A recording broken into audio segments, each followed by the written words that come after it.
নবনির্বাচিত মাননীয় স্পিকার এবং ডেপুটি স্পিকার, আসসালামু আলাইকুম। আপনারা গণতন্ত্রকামী জনগণের রক্ত ঋণে প্রতিষ্ঠিত এই মহান জাতীয় সংসদের স্পিকার, ডেপুটি স্পিকার নির্বাচিত হয়েছেন। আপনাদেরকে প্রাণ ঢালা অভিনন্দন। আজ থেকে আপনারা আর কোনো দলের নন, এই মহান জাতীয় সংসদের স্পিকার। আজ থেকে এই মহান সংসদের নির্বাচিত প্রত্যেক সদস্য আপনাদের চোখে সমান। আপনারা এই সংসদের অভিভাবক।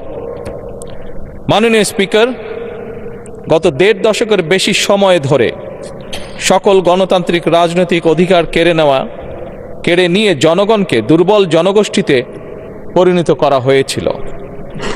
মহান জাতীয় সংসদকে মানুষের অধিকার লুণ্ঠনকারীদের ক্লাবে পরিণত করা হয়েছিল।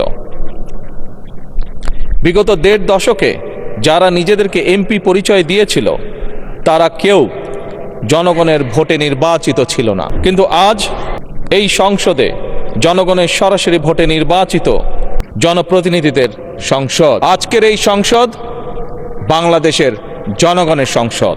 আপনারা আজ এই মহান সংসদের অভিভাবকের দায়িত্ব গ্রহণ করেছেন। দেশের স্বাধীনতা প্রিয় গণতান্ত্রিকামী মানুষ এই সংসদের দিকে প্রত্যাশা নিয়ে তাকিয়ে রয়েছে। মাননীয় স্পিকার, দেশ এবং জনগণের স্বার্থে আমরা এই সংসদকে অর্থবহ করতে চাই। বিরোধিতার জন্য বিরোধিতা নয়, বরং শানিত যুক্তিতর্কের মাধ্যমে আমরা এই সংসদকে প্রাণবন্ত করে তুলতে চাই।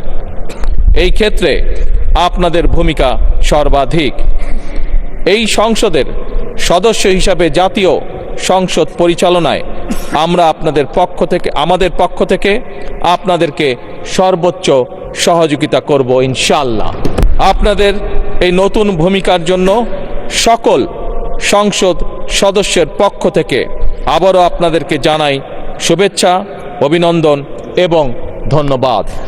মাননীয় স্পিকার, মহান রব্বুল আলমিনের দরবারে আমরা কামনা করি এই মহান সংসদ সাফল্য কামনা করে আমার শুভেচ্ছা বক্তব্য শেষ করছি। আল্লাহ হাফেজ। বাংলাদেশ জিন্দাবাদ। ধন্যবাদ সংসদ নেতা।